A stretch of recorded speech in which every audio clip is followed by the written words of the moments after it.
My name is Patrick. I'm head of Insight at Simply Business, and today I'm going to talk to you about building the lab. Subtitle, How We Centralized Experimentation at Simply Business. Tagline, oh, and you can too. Tagline, contextualizing insight, product discovery, and experimentation in an increasingly complex business environment, or the musings of a man who can't title a presentation. So a little bit of context about Simply Business. Who are we? We're one of the UK's biggest business insurance providers. We've just crossed 600,000 policies. We're a company that we want to run lean, we want to run agile, we take BML, or build, measure, learn, very seriously. We're very numbers hungry, very data driven. But what I want to talk about for a second is the fact that we now employ 600 employees over 3 different locations. And I know for a lot of you in the audience, that's probably not too many. But Simply Business is actually a wildly different place than it was when I started, which kind of brings us to a very brief history of Simply Business. So if you have a look here, what we're looking at is employee headcounts over the last 7 years or so by location. And I think what this does is it really reflects the growing scale and the growing complexity of a business over time. Generally speaking, I can split Simply Business to about 4 different eras. We've got the time before I started, the first couple years of my tenure, when we moved over to a product team-based organization, and we'll talk about that in a second, and when we got bought out by Travelers, which is like a giant insurance conglomerate in America. So we're going to dive into this a little bit. I think we're going to skip the time before I started because I wasn't there, so who cares? So we're going to get to the first couple years that I was there. So back in the day, Simply Business operated in like project tracks, which is effectively a couple of big teams where all the engineering resource of the company was pretty much housed. The idea was that management would validate the programs of work for these particular teams. Every piece of work was prioritized against each other. And yeah, so that's kind of the way that we ran, only a couple big teams. But as the insight guy, that's actually pretty simple. So while testing and experimentation around the business, like, it wasn't very mature, I could actually personally lean into all of this because there wasn't too much stuff going on at the same time. There weren't a whole lot of stakeholders. You knew who you wanted to talk to. You knew who you needed to liaise with. You knew what was going on generally. But I'm sure the more astute of you in the audience are probably realizing, well, that's not really going to scale. You're not going to run lean. You're not going to run agile. You're going to see some huge issues in prioritization. I just remember the arguments. It was hilarious. You're going to see some big blockages. Things are eventually going to slow down. So something had to give. So we decided to move away from these project tracks and into organizing around product teams. So I'm sure most of you guys are aware what that means, but effectively it means we're taking away these giant teams and we're building up a lot of small independently responsible teams for different areas of the business. So we'll have one product team that's looking at like new business acquisition and customer conversion. There's one that's going to be looking at our customer retention. There'll be one that's looking at our partnerships, one that's looking at our distribution channels, et cetera, et cetera. And this changes the business in a couple of big ways. One of which is because management no longer leans into every business decision, every product team is then responsible for its own destiny. So they need to figure out what opportunities they want to go after and how to go after those opportunities. And that's a process called product discovery.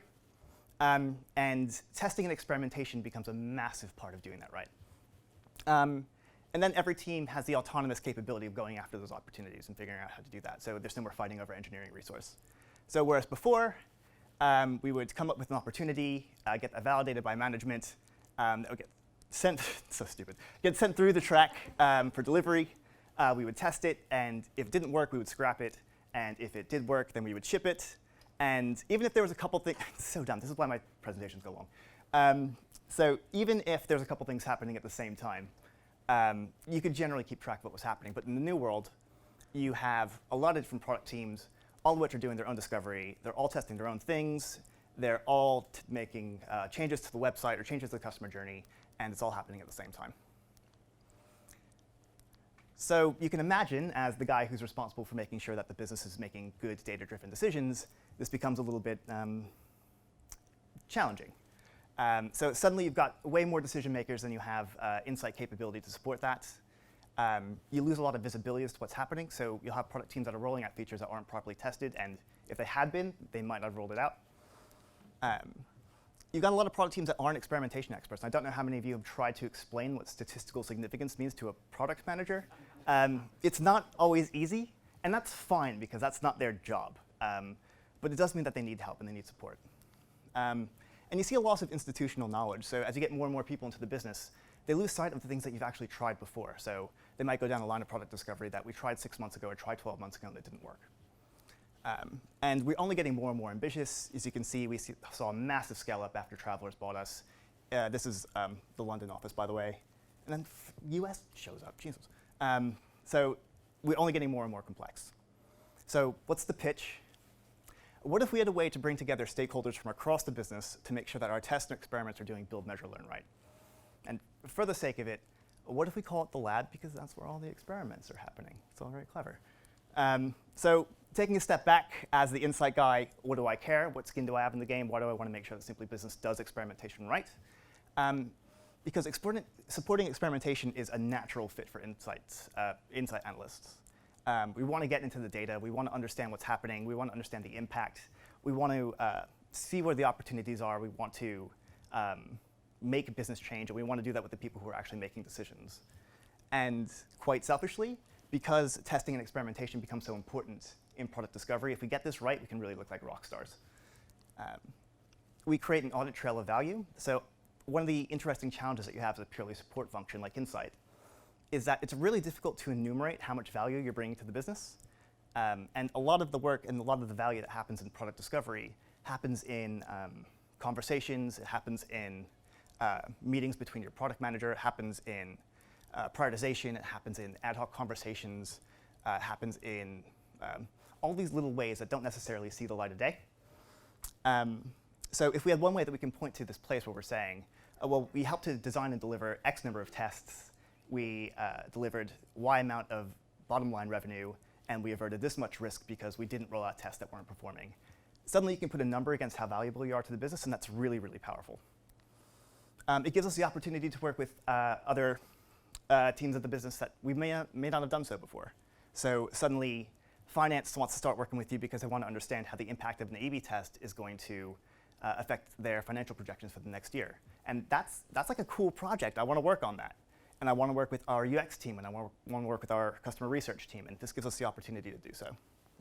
And one of the interesting challenges that you have in a company that's devolving decision-making responsibility is that you no longer really have a single audience to raise your recommendations to, or one place to try and convince the company that there's actions that need to be taken. So if we were to kind of round everybody back up into the same place at some capacity, then you kind of get that back. Cool, so what do we actually need in order to get this off the ground a little bit? So we need to make sure that our analysis is up to scratch. We need to have some sort of way of organizing and structuring the way these tests are running across the business. And we need some sort of forum to collaborate with everybody who's going to get involved. So what do we actually do from an analytics point of view? So we implemented a Bayesian A/B testing framework. And aside from sounding really fancy, what this does is this actually alleviates a lot of the concerns that the company has with A/B testing in the first place. So we're not a massive traffic site, so A/B testing can take quite a lot of time. So this helps to alleviate that a little bit. It also lets us peek in on tests that are currently running, which is a can of worms for the frequentist approach. And even though this is a little bit less interpretable than that, it's allowed us to do some really valuable things as a business. So we can start looking at the probability that a branch is going to win over time and to test early if we think we've got enough evidence to do so. We can look at our changing confidence intervals over time and how the test window changes that. But probably most importantly is that we can start using Monte Carlo simulations to start modeling out risk in shades of gray. So for instance, if we have to run a test that we can only get to a probability that one branch is going to outperform the other, we can start modeling out, okay, what's our worst case scenario? What is the business risk? How likely is that? What do we stand to lose, or what do we stand to gain? So suddenly we took what was a binary, yeah, roll it out, don't roll it out, to a conversation that we can have a lot of nuance around, which is really, really valuable. In case you couldn't tell from those awesome visualizations, we wrote a lot of Python notebooks that connected directly to our data lake. And what this allowed us to do is start deep diving into those tests really, really deeply. And we want to leverage our strength as analysts. And as I said before, we're a curious bunch. We want to go in, find the opportunity, and we want to make recommendations and take action. So just as an example of that. So our CRM team wants to change how long it takes before we call an outbound lead. Great, so they run a test, get a statistically significant result. Everyone's happy, champagne all around. But that's something Optimizely could have done. I think we can do a little bit better. So if we dig deeper, we can see that in some segments, the test isn't actually performing as well as it was, so let's not roll it out to those particular customers. And in other segments, if we change those test parameters a little bit, we're going to see a bigger uplift. And hell, while we're at it, did you know that if we call customers between 7 and 8, they're way more likely to pick up the phone and buy? So why don't we do something about the shifts on that? So let's turn what was a good test result into a great test result. Cool, so what do we actually do from an organization and structure point of view to get all these tests up in one place? We got real agile about it, and we just spun up a Trello board. All we needed to know is what tests are proposed, what's ready to roll, what's currently running, and what's finished and what those results were. And I wanted to show you guys a picture of our Trello board as it stands right now. InfoSec threw a fit. So this is what the background is, because it's a lab in a lab. The jokes just don't stop. And so what we did is we also created a template and checklist to encourage good experimental thinking up front. So what did that look like? So what's the goal of the test? What are we actually trying to do? What's the hypothesis? What do we expect to see from this change? What's the background? So what's the customer research that we've done, or what's the customer problem that we're trying to solve? So what brought us to this point? How are we technically going to implement this? So what pages is it running on? What partners? What analytics do we need to test the result? What are the metrics that are actually going to determine success here? And what does success actually look like? So what do we need to see in order to continue this line of product discovery or to roll out this feature? How long do we want to run it for? What do we think the expected revenue impact is going to be? What are the different ways this test could go, and what do each of those things mean? And if the test is over, what were the results? What actually happened? And even though not all of these are applicable to every test, once you got the product managers starting to think about this up front, you see a massive increase in the quality of the test that you're running. And then we want to work with those product managers to make sure that those tests get represented in the same place. Are there any? Oh, sorry.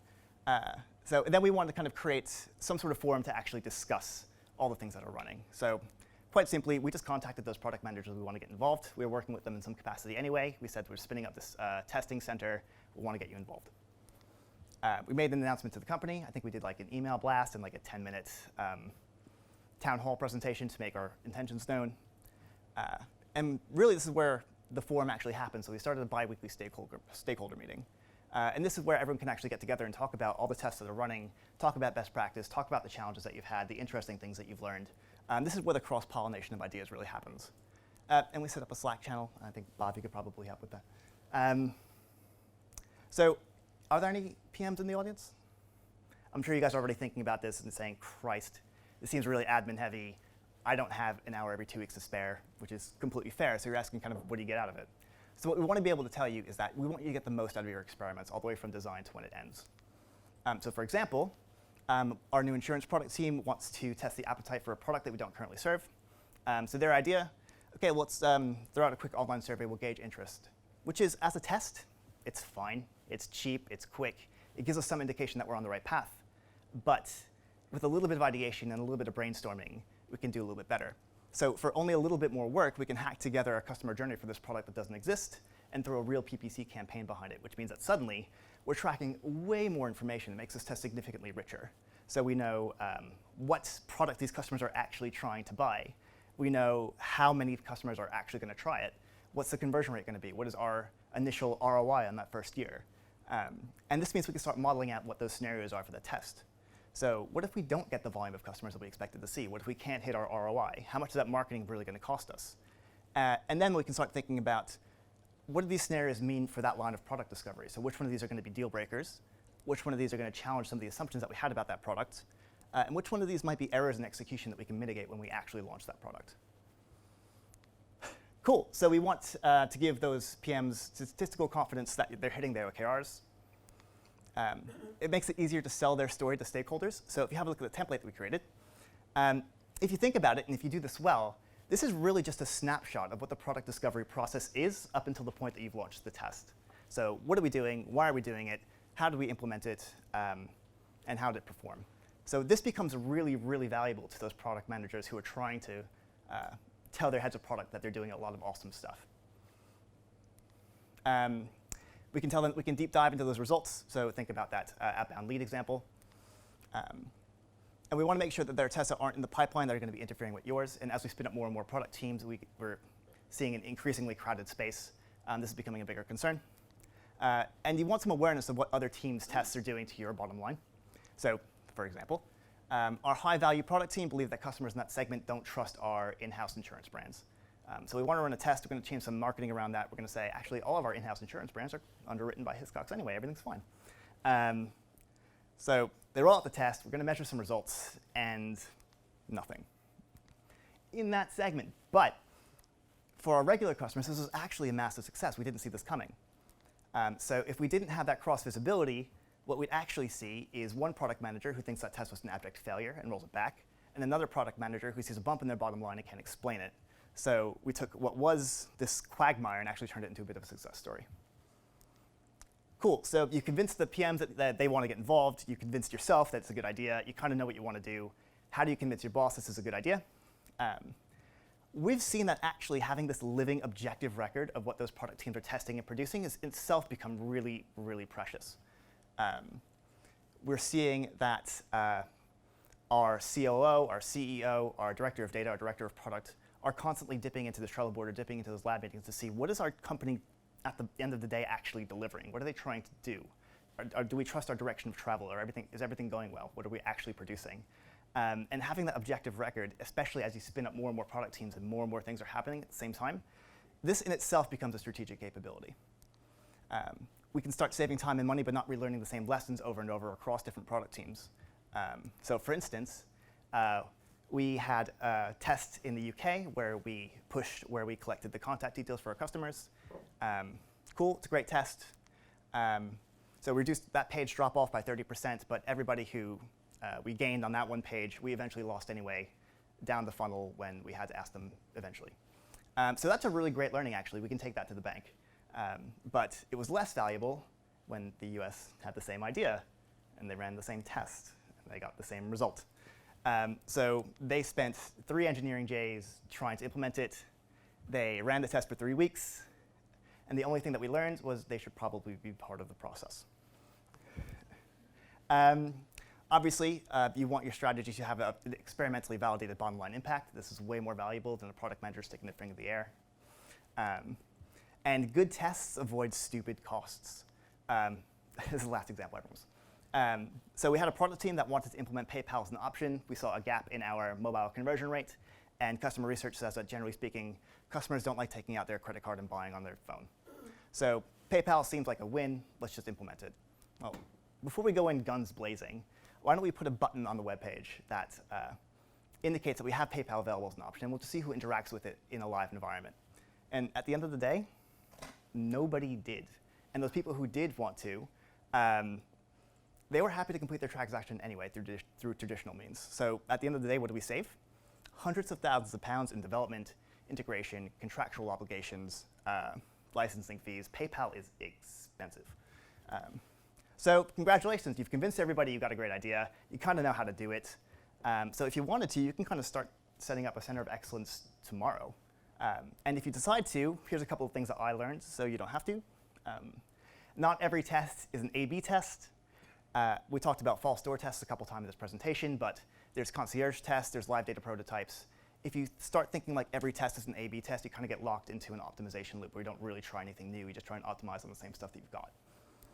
Hacky code is fast, and fast is good. This is going to make the engineers really uncomfortable, but 9 out of 10 ideas die in product discovery anyway. That code's likely never going to be productionized. And if it does, that's a later problem. Let's get those learnings under our belt first, and then we'll figure it out from there. Off-the-shelf A/B testing solutions aren't going to cut it. Be better than unbounce. Tie everything back to money and bottom line value. This is the language that everyone's speaking, and you need to be speaking it. And honestly, it's not that difficult to get started. We started with a couple Python notebooks, a Trello board, and a couple product managers who are open-minded enough to give it a try. But once you start, as I said, turning good results into great results, or start mitigating those what would have been disasters, you're going to start getting people to buy in. And that's my talk. Thank you very much.